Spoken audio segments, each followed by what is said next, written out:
deceiver said, "After 3 days, I will rise again." So give the order for the tomb to be made secure until the 3rd day.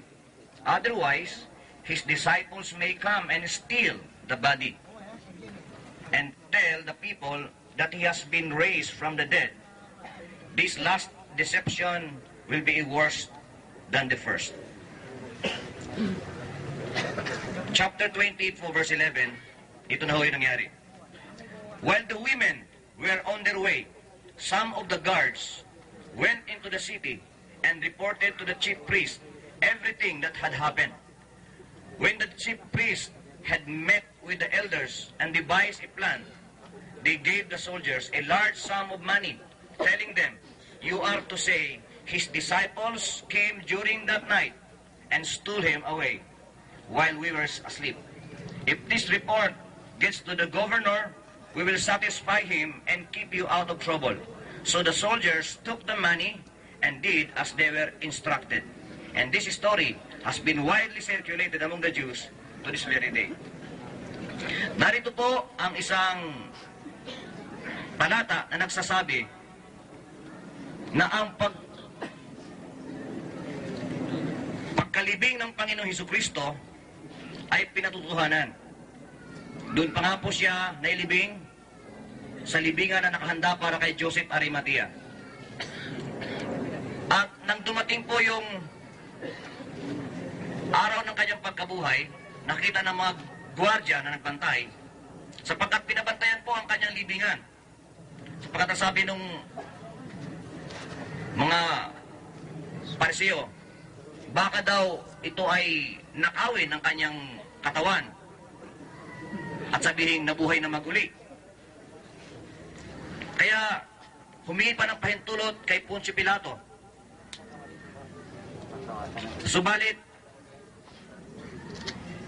nung araw ng kanyang pagkabuhay na maguli, nagbalik ang mga gwardiya at sinabi, nabuhay na maguli ang namatay na si Kristo.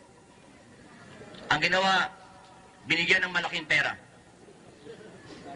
Ang sabi dito, ulitin ko lang, verse 13 ng chapter 28, telling them, "You are to say, his disciples came during the night and stole him away while we were asleep.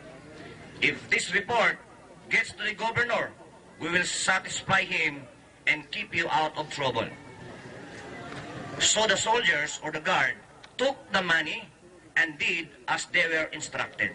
Tinanggap po nila yung pera at kung ano yung sinabi sa kanilang pinagbilin, yun daw po ang kanilang ginawa. And verse 15, continuation, "And this story has been widely circulated among the Jews to this very day." Na hanggang ngayon, ito daw po ang pinaniniwalaan. Kung kaya't yung muling pagkabuhay ni Jesus mula sa kanyang pagkalibing at pagkamatay ay hindi po pinaniniwalaan. Subalit sa ngayon po sa sulat ni Marcos ng Gospels, Matthew chapter 27, maging sa Marcos 15:24,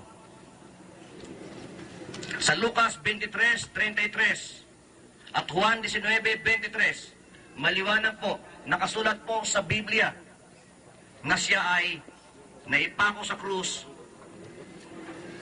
siya po'y namatay, at siya'y nabuhay na maguli. Kung ito po ay totoo, ang record na ito, totoo po ang pananampalataya ng Kristyanismo. Ngunit kung hindi po ito totoo, itong mga sulat na ito ng 4 na ebanghelista, si Mateo, si Marcos, si Lucas at si Juan, kung hindi po totoo ang kanilang mga sulat, hindi na po totoo ang Kristyanismo.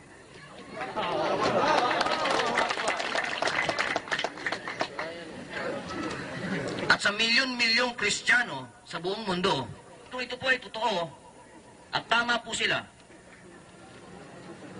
tama sila sa kanilang pananampalataya na si Kristo Jesus, siya ang simbolo noong Passover Lamb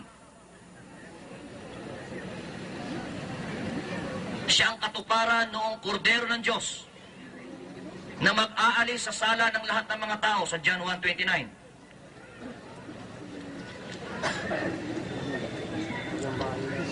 Nasabi sa Exodus chapter 12, yung Passover lamb ay kailangang patayin.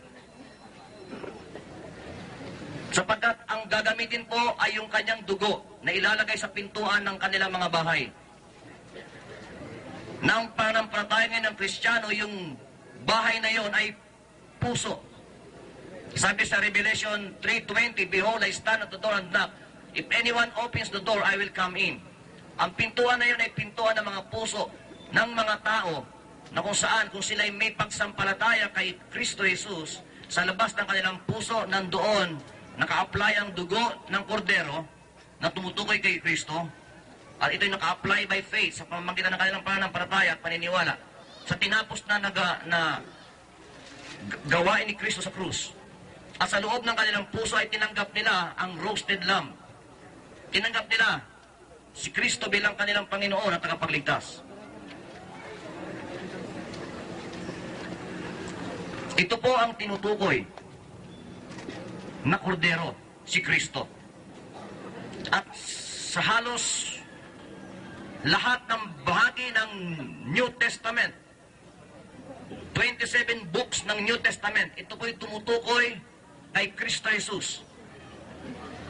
Kung hindi po totoo ang kanyang pagkapako, mawawala ng saysay ang nilalaman ng New Testament.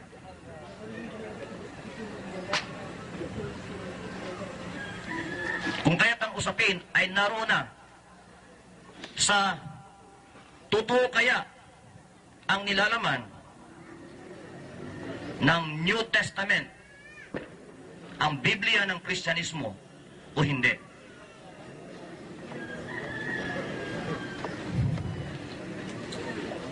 Sangayon sa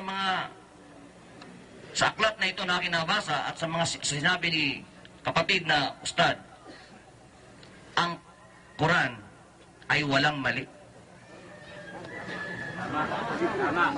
Samantalang ang Bibliang Kristiyano ay maraming contradictions, maraming mga mali, at maiwawasto lamang sa pagbabasa ng Quran. Yan po ang nakalagay dito. Marami silang mga talatang inilagay na magkasalungatan, ang bilang magkasalungatan.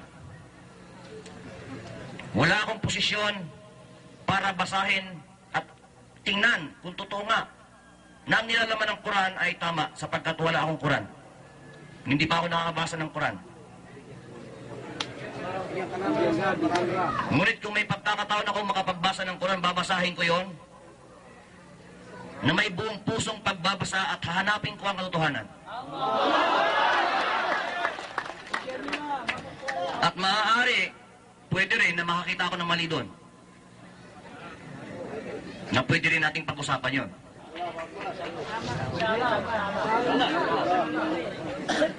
Sapagkat isa pong bagong katotohanan para sa akin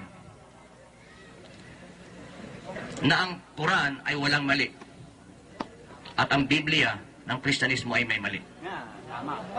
Ang aming niyayakap, the Bible is inerrant. Ibig sabihin, walang mali. The Bible, the 66 books in the Bible is inspired Word of God. Kinasihan ng banal na Espiritu Santo. At po pwede hong ito ay panghawakan. Ang sabi sa ikalawang Timoteo 3:16, all scriptures are inspired by God and is profitable for teaching, for reproof, for correction, that the man of God may be perfect.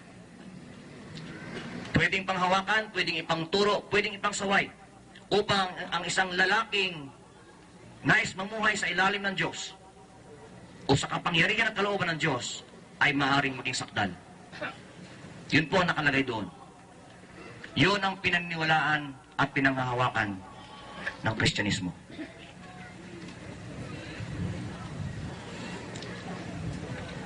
Sa mga binanggit na talata ni kapatid,